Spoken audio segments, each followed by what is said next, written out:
Freedom Convoy leaders claim nefarious elements are planning to plant 2,000 stolen guns on protesters in Ottawa to discredit their movement after Mounties arrested 11 with cache of firearms in Alberta. Convoy Security Chief Danny Bulford made the allegation in a video addressed late Monday night. Claimed nefarious elements plan to plant firearms on demonstrators to discredit them. Suggested the plot could be linked to a truck filled with guns stolen in Ontario early Sunday morning. Police say that the truck was stolen as a crime of opportunity by crooks who first tried several other trucks.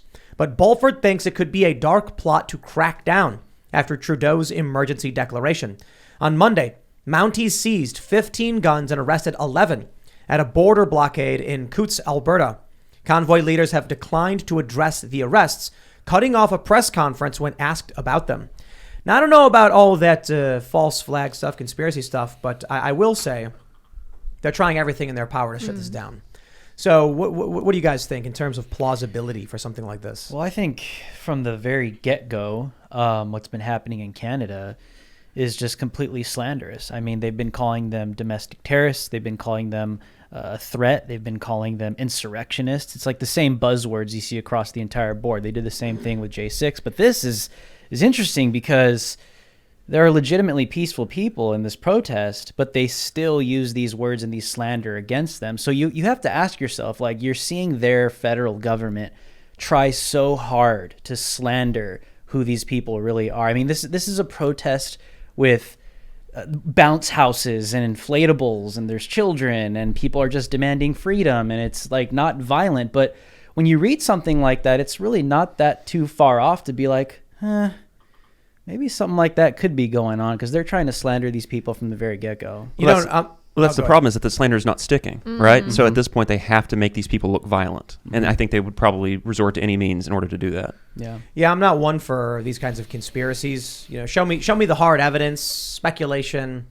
But the challenge, I suppose, though, is they've tried everything.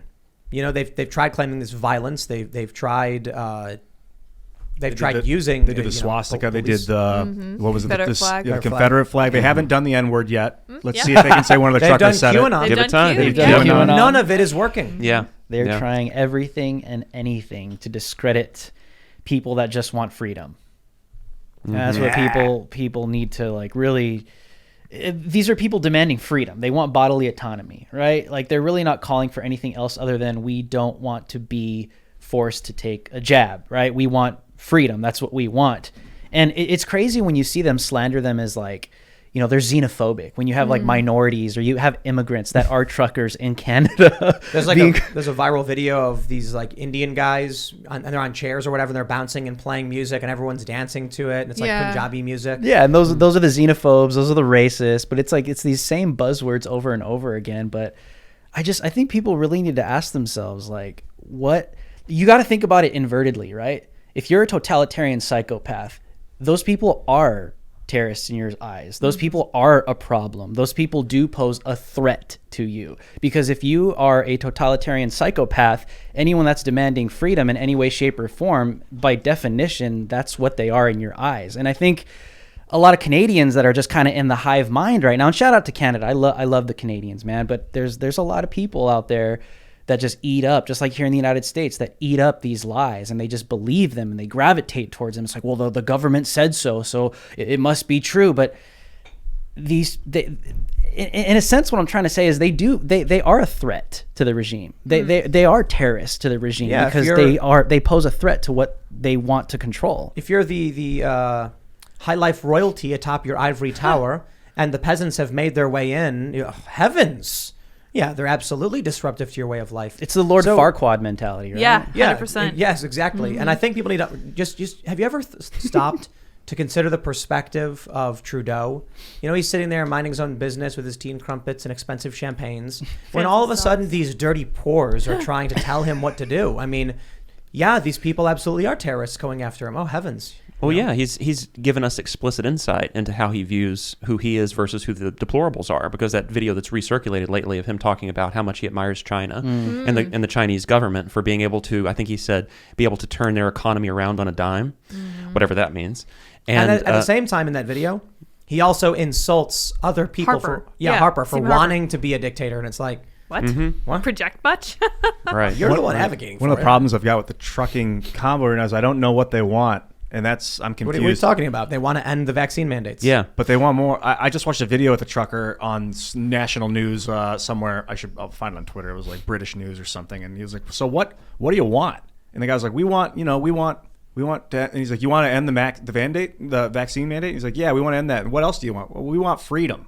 And I'm like, what is that? I think he wants like an American Constitution, but it's vague, and so I don't know how to give it to him. If they tell you, Ian, we want to end the mandates, and you're expecting more than that, he's like, and what else? Once they do that, will you go home? They're like, no. And then he was like saying there's more, but they want freedom, and like they just want freedom. And like, what does that even mean? And who are they talking to? I don't know, man. Exactly. I'll see if I can pull this up. Yeah. I'll pull Look, this man, article up. the whole thing is about the vax mandates, all right? And that's why they give you one response. But of course, there's other things. They want to be respected. They want to be heard. They're tired of the abuse. I will say in response to this guy coming out and saying there's a potential false flag, smart. Because they're going to smear him as crazy. Yep. They're going to say, oh, he's a conspiracy theorist. Well, better than letting them come with a big truckload of guns.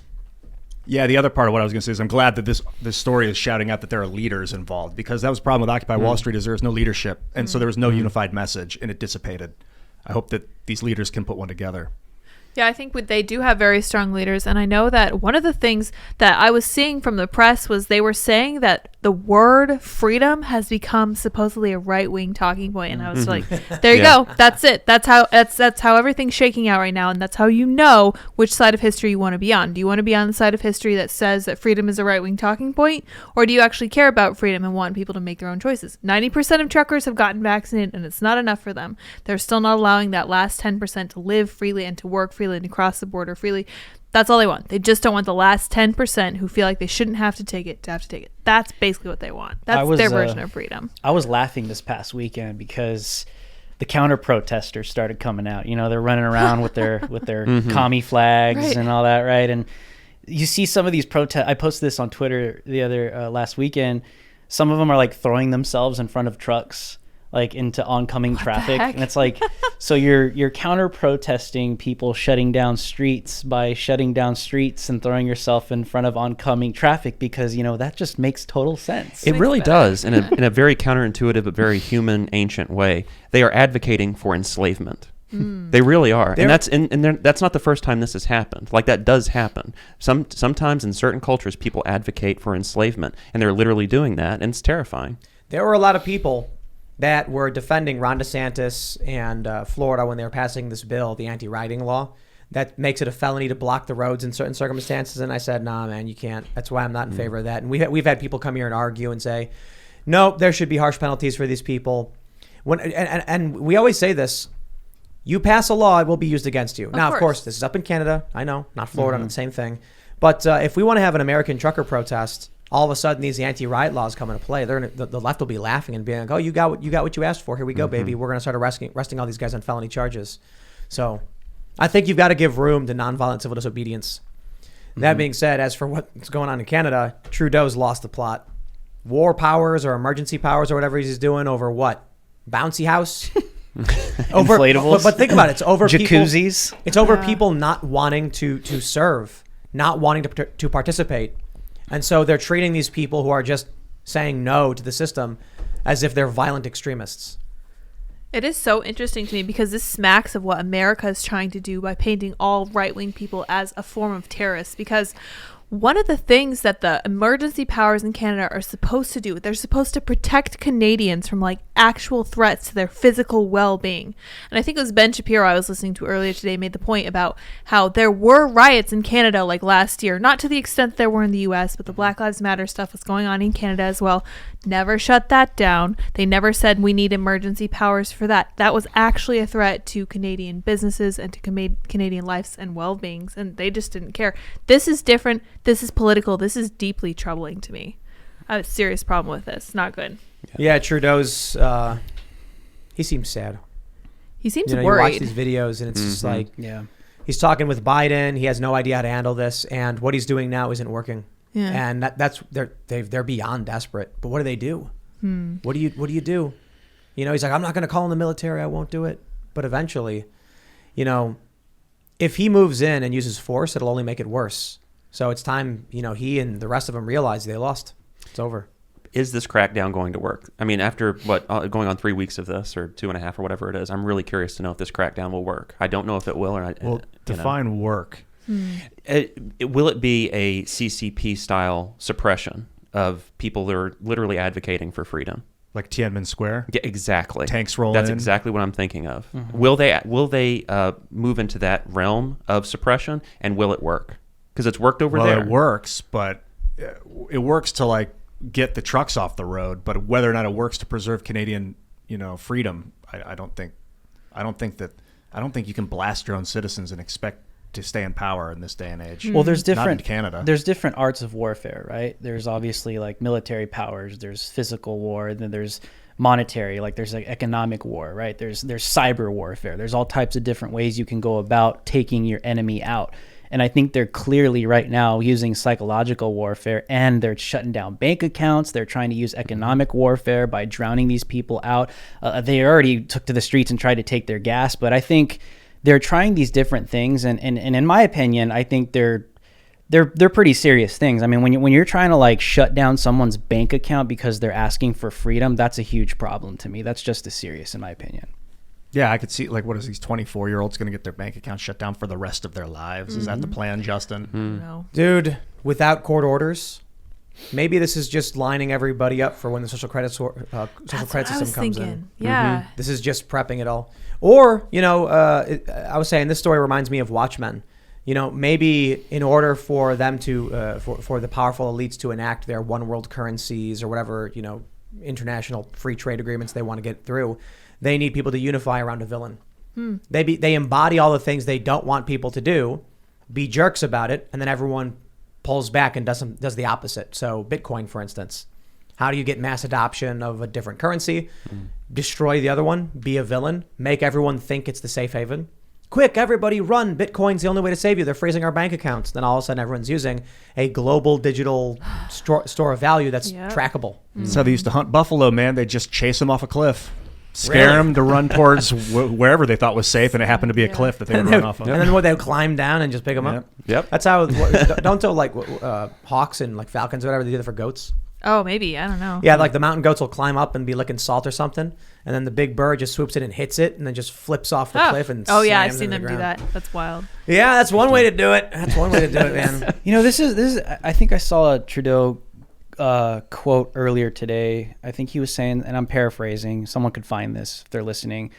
He said somewhere near to the extent of, like, not only are these people that are the protesters, like the ones that are unlawful, but those that are supporting it as well. And like when you start to see stuff like that, that's when people need to seriously wake up. Like, I don't care what your politics are, but when you see someone saying like, okay, those people are wrong, they should be silenced, they don't have the right to protest or shut down a street, whatever. But then when you hear someone start to say you can't even affiliate with those people, it's getting into some weird territory. And I don't think, whatever your politics are, I think you should really take note of that, because just being affiliated with someone and that's like breaking the law, it's pretty interesting. Yeah, does that mean all the phone carriers that are giving truckers phone access right now? Like, how far does that go? Yeah. It's always these vague statements. Like, what does that mean? Like, what exactly does that mean to you? Thanks for checking out this segment from the Timcast IRL podcast. If you want to watch live, you can check out this channel Monday through Friday at 8 p.m. And don't forget to smash that like button, subscribe to this channel, and if you want more unfiltered and uncensored content with all of these guests, go to timcast.com and become a member.